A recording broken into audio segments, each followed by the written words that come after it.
Okay, so you've seen it everywhere, right? These terms like green investing, social investing, they're all over the place. But honestly, with all the marketing hype, how can you tell what's legit and what's, well, just talk? That's what we're digging into today. We're going to cut through the noise and figure out what makes an investment truly impactful. Let's get into it. And this quote, it just nails the central problem, doesn't it? It's super easy for a company to slap a green label on something. The hard part? Proving it. This gets right to the heart of it all. Without some solid principles, all those claims are pretty much just empty words. It's the difference between real, genuine change and just clever marketing. So, that leads us to the big question, right? What actually makes it real? What's the line between actual impact and just marketing talk? Now, you might immediately think of ESG, environmental, social, and governance investing. And that's related, but it's different. ESG is mostly about screening companies to avoid doing harm. Impact investing, it's way more proactive.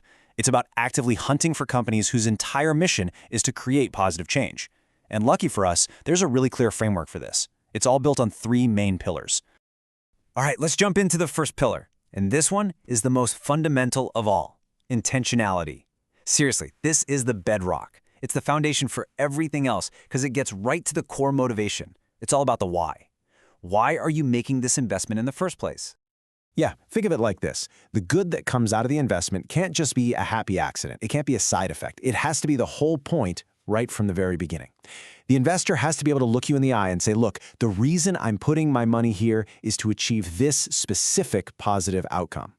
And this chart here just lays it out so perfectly. Look at the difference. On one side, you've got accidental good. That's when a company is just chasing profits and whoops, something good happens along the way. But on the other side, you have intentional impact. And that is a conscious, active choice. It's when an investor specifically picks an investment because they want to hit a certain social or environmental target. It's the difference between passive and active, plain and simple.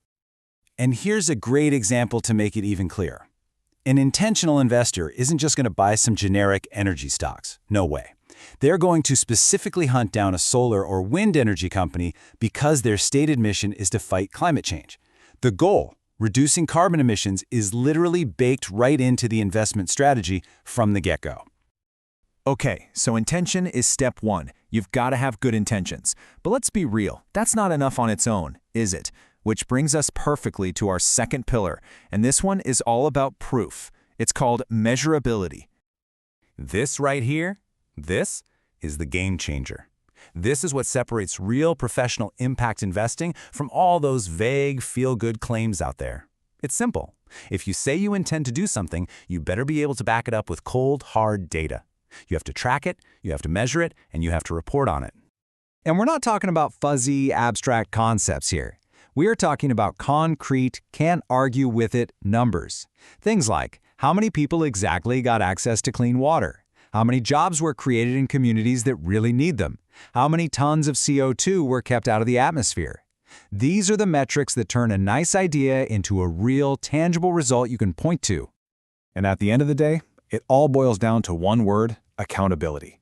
Measurement is the proof. It's how you know the impact you intended is actually happening.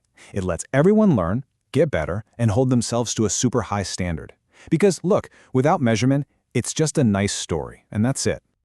All right, that brings us to our third and final pillar. And this one might actually surprise you. It's financial return. I know, but this is the absolute key. This is what transforms impact investing from just a one-off act of charity into a powerful, sustainable, and scalable engine for change. The crucial thing to remember here is the word investing. This is not a donation.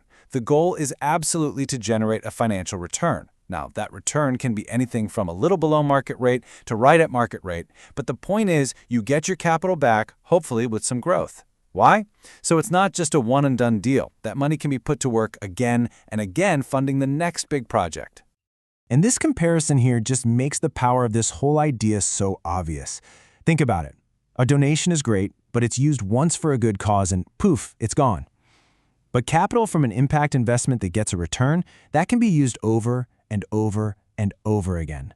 It creates this amazing virtuous cycle where your money is constantly working to generate both financial returns and social good. So, let's recap. We've got our 3 pillars: a clear intention, a solid way to measure it, and the financial return to keep the engine running. That's the theory. But what does it actually look like in the real world? Let's check out a blueprint of this thing in action.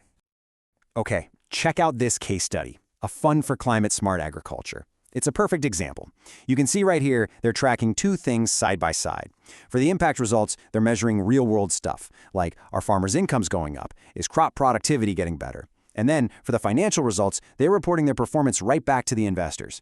This is exactly what disciplined, professional impact investing looks like. And this is why those 3 pillars we talked about are so important. Because without them, you get something called impact washing. You've probably heard of it. It's when a company just slaps a green sticker on something without any real substance to back it up. These 3 principles, intention, measurement, and return, they're our defense against that. They're what gives this whole field credibility. I mean, this quote just sums it all up perfectly, doesn't it? When you get those 3 things, intentionality, measurement, and return, all working together, money stops being just money. It becomes a tool, a powerful tool for solving actual real-world problems. It's literally about making your money do more. So, as we wrap this up, I want to leave you with a thought. Now that you've seen the blueprint, just think about it for a second. If you could point your money as a tool for change at any problem in the world, knowing you had to be intentional and measure the results, what problem would you solve?